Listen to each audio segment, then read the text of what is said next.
Скъпи сънародници, новогодишните празници отново ни събират.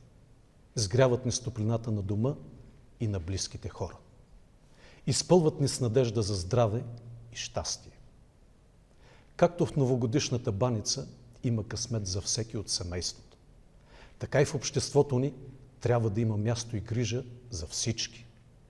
За възрастните и самотните. За хилядите българи, които днес се борят с недоимъка. И най-вече за децата на България. Защото невидимите мостове на духа и добротата са по-трайни от съградените с човешка ръка.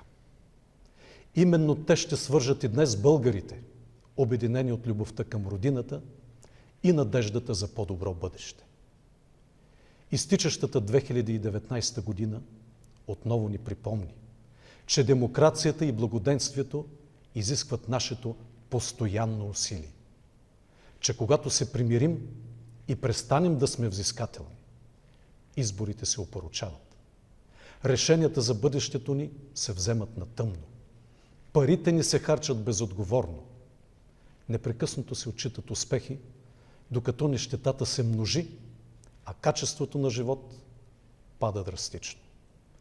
Достъпът до вода и въздух се превръща в въпрос на оцеляване, а липсата на възмездие и справедливост разколебава вярата ни в утрешния ден.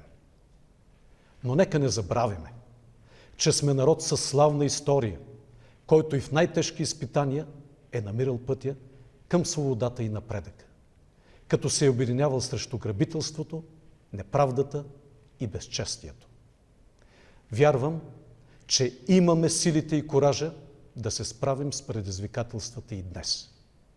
Народ, който е бил сред водещите в културното развитие на Европа и пример за изграждане на просветена държавност, не може днес да се задоволява с плахи амбиции и последни места в европейските класации. Нашето общество ще преуспява, когато обединим усилия в името на достойнството и благоденствието на българския народ. Когато напочат се образованието, науката и културата, а талантът, трудолюбието и почтеността са водеща обществена ценност. Когато осъзнаем своята сила и отговорност, имаме смелостта да отстояваме истината и възпитаме институциите да работят прозрачно и ефективно в интерес на обществото. Скъпи сънародници, секунди ни делят от новата 2020 година. Нека я посрещнем с вяра в доброто, в себе си и в бъдещето. Нека напредваме непоколебимо към онази България, в която децата ни ще искат да остават и с която ще се гордеят. И преди да отправим благопожелания, нека, вдигайки чашите, благодарим на всички близки и приятели за подкрепата, за доверието и обичта. Да благодарим и на тези, които в празничната нощ са на работното място и на своя пост. Да пожелаем спорна година и на нашите сънародници, пръснати по всички краища на света.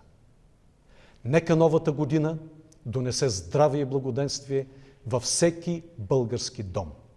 Да ни е честита новата 2020 година.